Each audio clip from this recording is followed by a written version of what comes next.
O Paulo Cal disse aí que lixo, meu, não aguento mais esse time. Segunda virada contra o Atlético.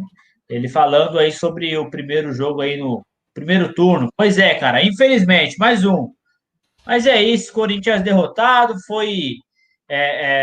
Ele infelizmente sofreu a virada do Atlético Mineiro, gol do Guilherme Arana. Você, torcedor corintiano, certeza que ficou triste com esse gol de Guilherme Arana.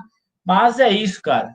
Corinthians tem muito jogo pela frente, mas é triste saber que o Corinthians estava ganhando, estava com 1-0, estava ganhando os 3 pontos, jogo difícil, inclusive os 3 pontos que era de extrema importância para o Corinthians nesse Campeonato Brasileiro, e aí sofre essa derrota. Triste, né, Faraldo?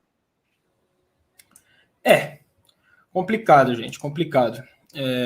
Acho que dá pra gente analisar, como quase sempre, sem condenar todo mundo.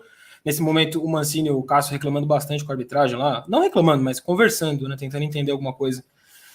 E acho que não é nem 8 nem 80.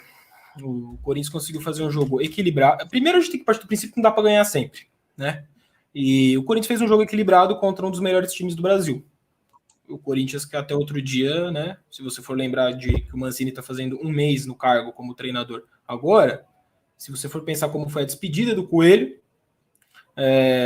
naquele jogo fúnebre contra o Ceará, eu já acho que o Corinthians de hoje, repito, o Corinthians de hoje está jogando muito mais, conseguiu fazer um jogo muito mais equilibrado contra o Atlético Mineiro do que eu imaginava o Corinthians fazendo naquela época que a gente ainda tinha o Coelho ali, no finalzinho da era Coelho, né? Contra o Ceará. Então, eu não consigo ver com um olhar tão crítico nesse sentido, sabe? Eu ainda enxergo evolução no trabalho do Mancini. É que o campeonato não perdoa. Quando o campeonato, entre aspas, perdoou, que deu uma sequência fácil para o Corinthians manteve o Coelho por 7 rodadas. E aí o Corinthians não conseguiu melhorar, só piorou, na verdade, do que vinha apresentando com o Thiago Nunes. Então o campeonato mal ajuda. Quando ajuda, o próprio Corinthians, em termos de gestão, não aproveita. Aí chega numa situação dessa em que o Mancini consegue engatar 2 jogos interessantíssimos do Corinthians contra o Inter e contra o Atlético Mineiro. Contra o Inter ganhou, contra o Atlético Mineiro perdeu. Ponto. Assim, eu enxergo o contexto macro para esse jogo desse jeito. Agora, é muito incômodo na história do jogo em si você vê como o Atlético vira a partida, né? O Corinthians faz um primeiro tempo muito interessante, a gente vai falar aqui com mais detalhes, tal. Eu não vou nem repetir o que eu falei quando a gente foi do primeiro tempo para o intervalo, mas foi um primeiro tempo bem interessante. Gostei muito das atuações do Fagner e do Ramiro no primeiro tempo. E aí, ao falar isso ali no intervalo, eu acabei até dando uma zicada, né? Acho, porque foram justamente os 2 jogadores que falharam no lance do gol de empate do Atlético Mineiro, e foram falhas que eu não espero desses jogadores. Eu não espero o Fagner afastando uma bola que era facilmente passável, né? Ele poderia ter deixado a bola passar, ele poderia ter jogado para a linha de fundo, para escanteio, ele poderia ter cabeceado para trás, ele poderia ter tentado dominar, ele tinha espaço para isso. Ele deu um balão, ele cabeceou para o alto e seja o que Deus quiser. Então ali foi uma falha dele que eu não esperava isso do Fagner. O Ramiro na dividida perde no jogo aéreo. O Ramiro não é um jogador alto, mas é um jogador intenso, que costuma ganhar os duelos, sejam eles por baixo ou por cima. Então eu também não esperava que o Ramiro perdesse aquela bola, mas perdeu. Ainda assim, a bola ainda não estava tudo perdido, né?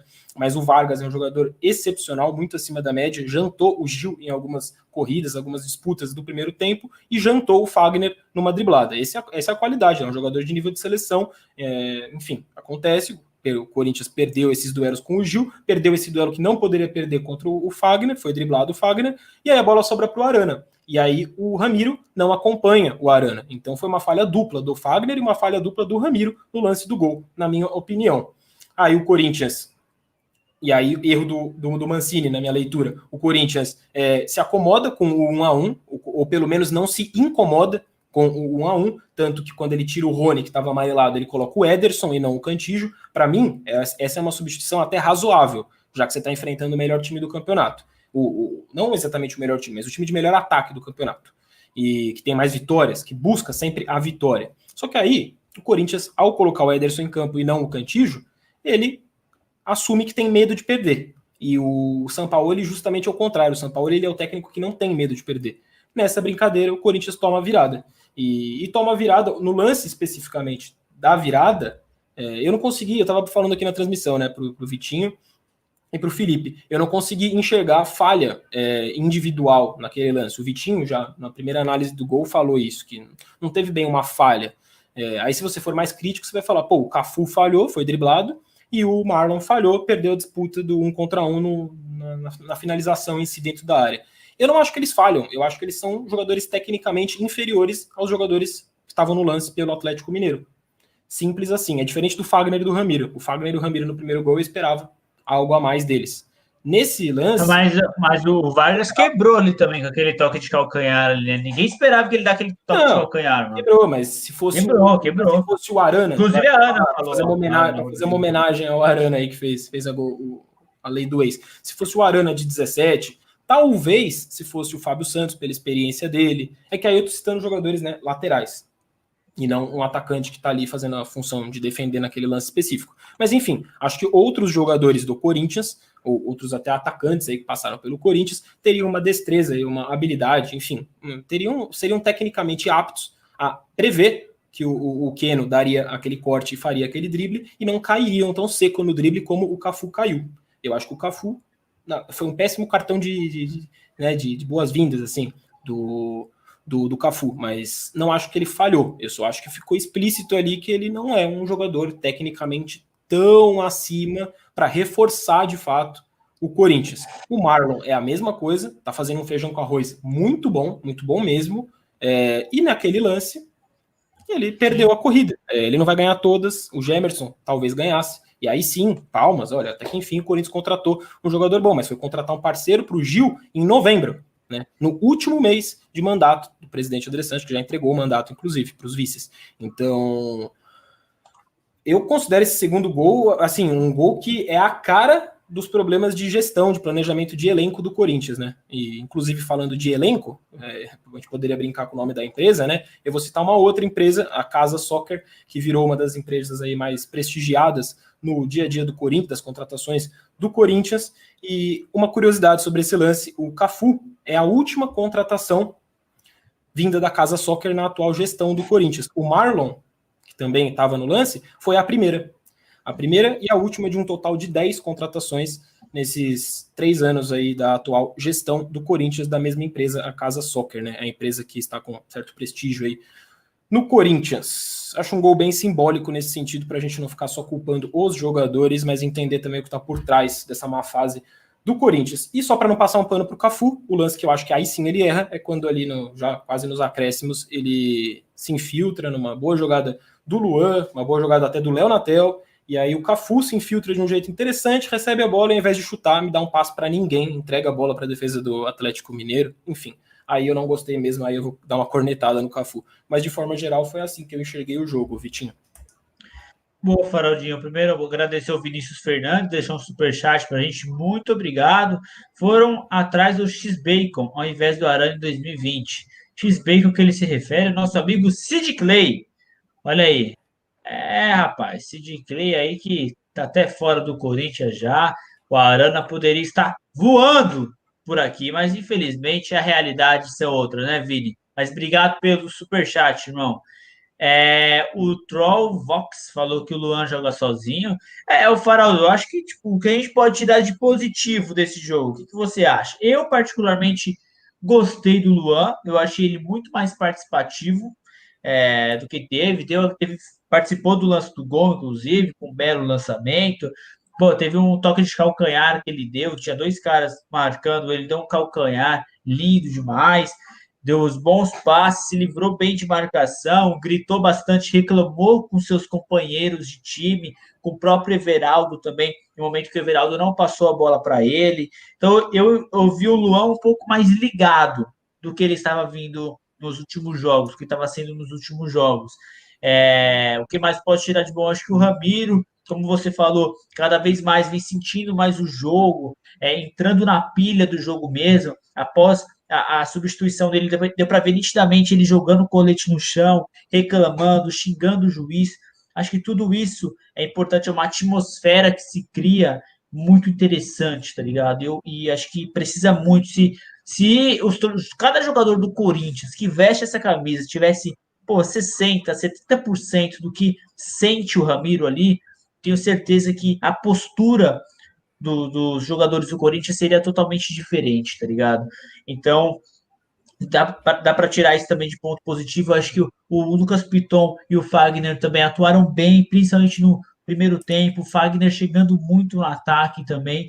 Então, outro ponto também a se falar. Matheus Davó pilhado também tentando. Acho que tem que tirar coisas boas também desse time, né? O próprio Gabriel também no primeiro tempo muito seguro ali na marcação. Também gostei bastante. A gente tem que tirar pontos positivos disso tudo também. Mas é triste ver o Corinthians, pô, saiu ganhando, tava 1-0, conseguiu segurar bastante por bastante tempo, mas aí o Sampaoli é um baita treinador, consegue fazer milagres, ele muda o sistema de jogo de uma hora para outra. Cara, ele é realmente um treinador diferenciado, e aí, talvez é, como o elenco do Corinthians ser fraco, pelo próprio Faraldo diz que o problema não é de agora, o problema não é do Mancini, coisas que vêm do planejamento mesmo. Acho que tudo vai em conta, sabe? Faz uma grande bola de neve e aí a gente vê esses resultados pífios que acontecem com o Corinthians. Fala aí, Vessa, beleza? E aí, galera? Ele vai falar que fui eu, que foi o Zica, né? Eu não falei, mas se você tá assumindo a carapuça aí, meu filho. Eu peguei o final do Faraldo falando, eu acabei até de colocar nas minhas redes sociais, pus até no meu Instagram lá, @rvsone também, e no meu Twitter também. O campeonato do Corinthians é um pouco o que o Faraldo tá dizendo, o campeonato do Corinthians não é o Atlético Mineiro, gente. O torcedor, ele é passional, ele quer que o time vença, ele acha sempre que vai dar. Mas o Campeonato Brasileiro do Corinthians não é contra o Palmeiras, contra o Atlético Mineiro e não é contra o Flamengo. E aí vocês podem falar, mas não era então contra o Inter também? Era o líder do campeonato? A exceção existe no futebol para isso mesmo. Às vezes acontece, mas a realidade do Corinthians não era nem ganhar do Inter também. Não é o nível de futebol do Corinthians, o nível de elenco contra Flamengo, contra Palmeiras e contra o Internacional. E nem acho que nem contra o Grêmio, que nem só vem se recuperando o brasileiro, mas acho até que o Grêmio também é muito mais time que o Corinthians. A cara do Corinthians, e o que o Corinthians consegue bater de frente é com os times do meio para baixo da tabela. Essa é a luta do Corinthians, essa é a disputa. Eu sei que o torcedor às vezes não entende isso, o torcedor não gosta de ouvir isso, mas é o que o Faraldo falou. Faraldo, e não foi só o segundo gol, o primeiro também. O primeiro não tem um grande erro do Corinthians. É que o primeiro eu já vejo erros individuais que eu não espero, entendeu? Não me surpreende o Marlon perder um duelo aéreo e o Jonathan Cafu perder um duelo no chão. Mas me surpreende o Fagner 2 vezes errar ou pelo menos 2 vezes ser superado nos duelos que fez. E se bem que o Fagner ele erra, né? Pelo menos na afastada que ele dá, não é um duelo ali. E o Ramiro também não acompanha o Arana e depois perde a dividida. Enfim, não acho horrenda também, não é uma falha assim, mas falharam. Deles eu não esperava essa falha, entendeu? Diferente do Cafu e do Marlon. Mas aí que tá, Faraldo, não teve falha, o Fagner tira a bola e o Ramiro escorrega ali na hora do lance. O Fagner faz a dele, ele tira a bola da área. Só que quem chuta a bola, quem faz a jogada, o cara que dá o calcanhar, acabou de ser contratado do time mais rico do México, ganhou 1 milhão por mês, e o cara que faz o gol foi contratado por 8 milhões de euros, que o Corinthians não conseguiu contratar porque tentou parcelar em 24 vezes na Casas Bahia. Então, assim, gente, chegou. A gente vai querer muitas vezes arrumar desculpas, etc., mas você tem que entender que o outro lado, você tem caras ali que do nível muito bom, que vão armar aquela jogada, o que o Vargas fez, aquele calcanhar. Quantos no campo teriam feito aquilo? Talvez nenhum. Então, assim, e você vai tomar gol, cara, e vai acontecer no segundo gol, o que você disse, a enfiada de bola é muito boa, e o cara tá por trás, e quem tá é o Marrone, cara, é o cara que custou 8, 10 milhões pro Atlético, que o Vasco, a maior joia do Vasco nos últimos tempos, depois daquele que foi pra Alemanha, que eu tô esquecendo o nome. Então, assim, ou seja, você tem investimento ali, você tem caras. Se os caras fossem ruins, talvez o cruzamento não teria saído e o cara não estaria por trás do Marlon. E se não fosse o Marlon, se tivesse o Balbuena, se o Corinthians tivesse o dinheiro para trazer o Pablo, o Balbuena talvez não teria saído o gol. Então, assim, parece simplório as nossas explicações, mas se você parar friamente, esse não é o campeonato do Corinthians ganhar do Atlético Mineiro, e aí vou repetir de novo, eu sei que eu vou ficar repetitivo, mas de novo o ambiente do estádio fez a diferença, porque se o Corinthians faz 1-0, com 40 mil pessoas tentando ajudar, marcando, pressionando o adversário, etc., eu acho que era diferente, e não é coincidência, o Corinthians fez 7 jogos com torcida contra o Atlético Mineiro, zero derrota, não perdeu nenhuma em 7. No primeiro jogo sem torcida perdeu. Eu não acho coincidência. Se alguém, aí vão falar, mas esse time não era tão, não era, ele é esse time do que o de 2018, por exemplo, que empatou 1-1 aqui. Esse time é muito, muito, muito pior, muito melhor do que aquele que só empatou e que o Atlético Mineiro foi embora todo feliz da vida por ter conseguido empatar depois com o pênalti do Fábio Santos aqui, o Corinthians saiu na frente com o Pedrinho e empatou. Então, assim, isso eu falei para vocês antes, que o Corinthians não é coincidência, tem quase 40 e poucos % só de aproveitamento em casa, é o pior aproveitamento da história do Corinthians em brasileiro, isso não é coincidência, gente. E teve time muito ruim, o de 18 era muito pior que esse. Eu repito, o de 18 ficou 2 pontos da zona de rebaixamento e só não caiu porque fez 35 dos 44 pontos em casa, por isso que não caiu, senão teria caído em 18.